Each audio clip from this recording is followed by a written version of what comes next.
हर रोज एक नई कहानी देखने के लिए चैनल को सब्सक्राइब करें और बेल आइकन दबाना ना भूलें। किसी शहर में रमेश अपनी माँ कांता देवी, पत्नी सुशीला और बेटी साक्षी के साथ रहता था। सब लोग खुशी खुशी रह रहे थे कि अचानक एक दिन किसी बीमारी में रमेश की पत्नी सुशीला का देहांत हो जाता है। सुशीला 15 साल की साक्षी को छोड़कर स्वर्ग सिधार जाती है। उसकी माँ रमेश को दूसरा ब्याह करने की सलाह देती है, मगर रमेश अपने बच्चे के लिए सौतेली माँ लाने को तैयार नहीं था। आखिरकार माँ और बहन के बार बार कहने पर वो दूसरी शादी करने के लिए तैयार हो जाता है। ऐसे ही कुछ दिनों बाद रमेश और कोमल की शादी हो जाती है। कोमल रमेश की बीवी बनकर उसके घर आ जाती है। साक्षी, देखो ये तुम्हारी माँ है।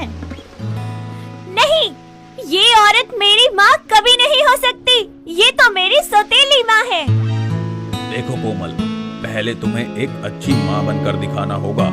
अगर मुझे तुम पर भरोसा होगा तभी मैं तुम्हें पत्नी का दर्जा दूंगा।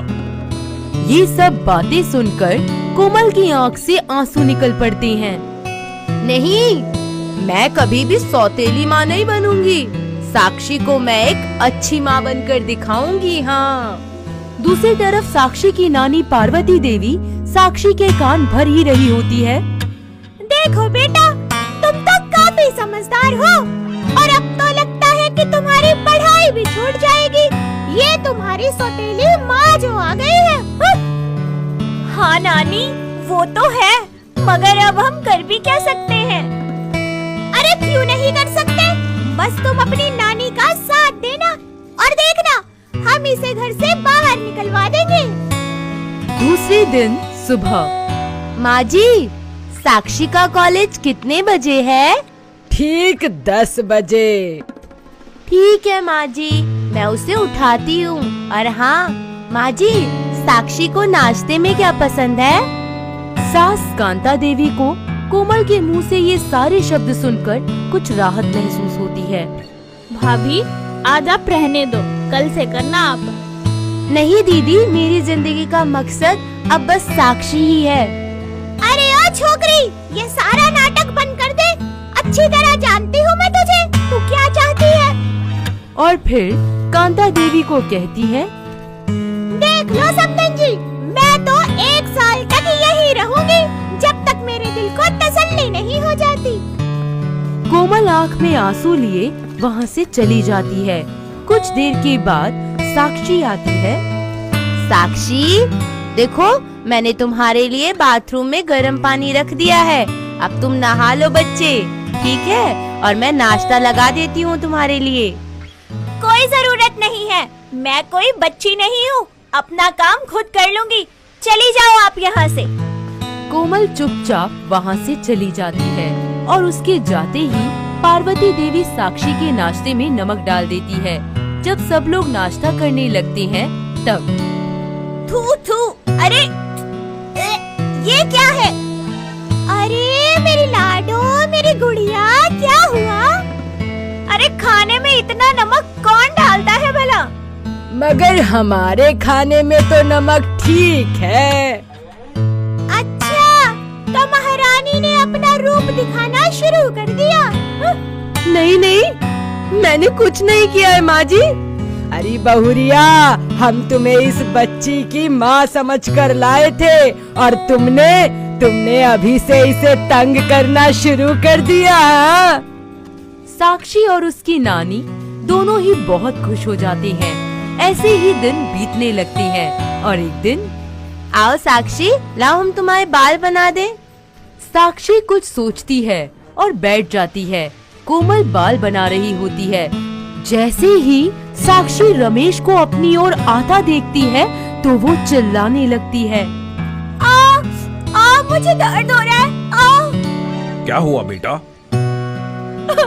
पापा, देखो ना, माँ ने बहुत जोर से मेरे बाल खींच लिए। रमेश एक जोर का थप्पड़ कोमल के गाल पर जड़ देता है। पार्वती देवी और कांता देवी भी वहाँ आ जाते हैं। देखो दामाद जी, आखिर तुम्हारा शादी करने का फैसला गलत ही हुआ ना। आप बिल्कुल सही कह रही हो। अरे ओ बहुरिया, क्यों बच्ची को परेशान कर रही है? मगर मगर मगर मैंने तो। अब तू ना ये भोलेपन का नाटक मत कर, थप्पड़ लगा दूंगी एक। रमेश भी कोमल के बाल खींचकर उसे डंडे मारता है। मगर उस दिन साक्षी के दिल में ये ख्याल आता है कि वो गलत कर रही है। नानी, हम कुछ गलत तो नहीं कर रहे। अरे बेटा, तू इस औरत को नहीं जानती। अगर हम ये सब नहीं करेंगे ना तो ये औरत तुझे घर से निकाल देगी, याद रखना। अगले दिन कांता देवी से मिलने उसकी बहन रमा देवी आती है, जिनके हाथ में एक थैला होता है। अरे जीजी, क्या लाई हो इस थैले में?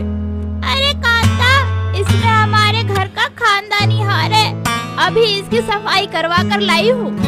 ऐसा कहकर रमा देवी वो हार सबको दिखाती है। हार बहुत ही सुंदर और कीमती लग रहा था। साक्षी भी उस हार को देखकर बहुत खुश होती है और सोचती है, अरे वाह, कितना खूबसूरत हार है। अगर मैं इसे पहनकर कॉलेज जाऊंगी तो सब मुझे देखते ही रह जाएंगे। मेरी शान में 4 चांद लग जाएंगे। ऐसा सोचकर साक्षी उस हार को चुरा लेती है और अपने कमरे में आकर उस हार को देखकर बहुत खुश हो जाती है। तभी वहाँ कोमल आ जाती है और हार को देखकर साक्षी से कहती है, साक्षी, चोरी करना गंदी बात होती है। लाओ ये हार मुझे दो, मैं माँ जी को वापस कर देती हूँ। आइंदा ये मत करना। साक्षी को अपनी चोरी पकड़े जाने का डर लगता है और वो हार कोमल को दे देती है।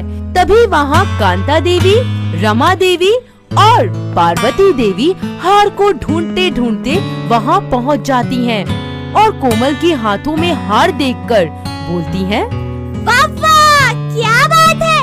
आज तो चोरनी रंगे हाथों पकड़ी गई। कोमल, सच कहूँ तो तुमसे ये उम्मीद ना थी। आज तुमने मुझे और मेरे पूरे खानदान की नाक कटवा दी। इससे पहले कि मैं रमेश को बताऊं, चुपचाप इस घर से निकल जाओ और आइंदा अपनी ये शकल मुझे मत दिखाना।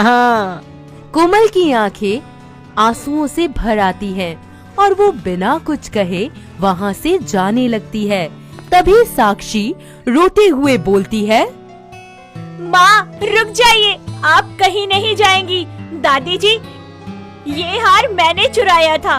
कोई मुझे कुछ बुरा भला ना कहे, इसीलिए उन्होंने मेरा नाम नहीं लिया और मैंने अपनी माँ के गहने इनकी अलमारी में रखे थे। अरे साक्षी बेटा, ये सब क्या कह रही हो? मैं सच कह रही हूँ दादी। माँ ने कभी कोई चोरी की ही नहीं थी। वो तो नानी के बहकावे में आकर मैंने अपनी माँ के साथ इतना बुरा व्यवहार किया। अगर किसी को घर से निकालना ही है तो वो नानी है। नानी को घर से निकालिए, लेकिन मेरी माँ की कोई गलती नहीं है। उन्हें कोई सजा मत दीजिए। इस तरह साक्षी कोमल से हाथ जोड़कर माफी मांगती है। रमेश और कांता देवी भी कोमल से माफी मांगते हैं। कोमल उन सबको माफ कर देती है और सब लोग मिलजुल कर खुशी खुशी रहने लगते हैं। दोस्तों, अगर आपको ये कहानी पसंद आई तो इसे लाइक करें, शेयर करें और कमेंट करके बताएं कि कहानी